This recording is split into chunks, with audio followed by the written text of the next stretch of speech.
Hey folks, welcome back to another tutorial on the Logitech MX Creative Console. In this video, I'll be showing you how to set up a customized profile for an application that isn't available on the Logitech marketplace. I'll take you through the process of how I created this 6-page 54 shortcut Canva profile on the MX Creative Console. First, we'll map the respective keys to the keypad, then we'll find some icons to add, and lastly, we'll add the icons and do some testing. I'll also be doing a little troubleshooting at the end for some of the issues that I faced, so stay tuned. Let's get straight into it.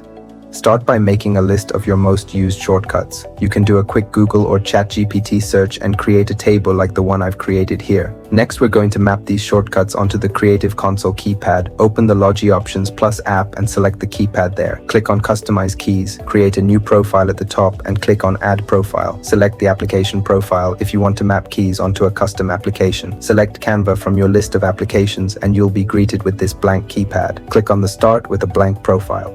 Start by selecting the key you want to map and go to the System Actions panel on the right-hand side and click on Keyboard. Enter the shortcut you want to map. Do this for all of the shortcuts you want to add. This process took me around 30 minutes or so to map the 54 different shortcuts. Now, once you've mapped all the keys, it's time to move on to creating the icons for them. I'm using Canva for this, but you can follow along in any software of your choice. Now you can choose to make any style of icons. Here I've created this simple black and white icon pack. For Canva, open up your Canva app and create a new file. I've used the iOS icon file size for this project. Start adding your graphics onto the document and be sure to label them accordingly. This will save you a lot of time later on. Also make sure that the file size for each icon does not exceed 150 kilobytes. Once you've created all the icons, it's time to export them to a folder. I've created folders based on each page. Now go back to your Logi Options Plus app, ensuring that you're on your selected application, and start uploading the images. To upload the image, select the key you want to add the image to and click on the icon in the top right of the pop-up. On the next screen, click on the upload button on the top and select your image. Here you can see I'm using familiar icons, so I'm not going to use the text on the keypad and will hide it by clicking on the eye icon on the right-hand side. This process took me around 20 minutes. Having your files named saves a lot of time since you know what you're looking for. Now it's time to move on to testing.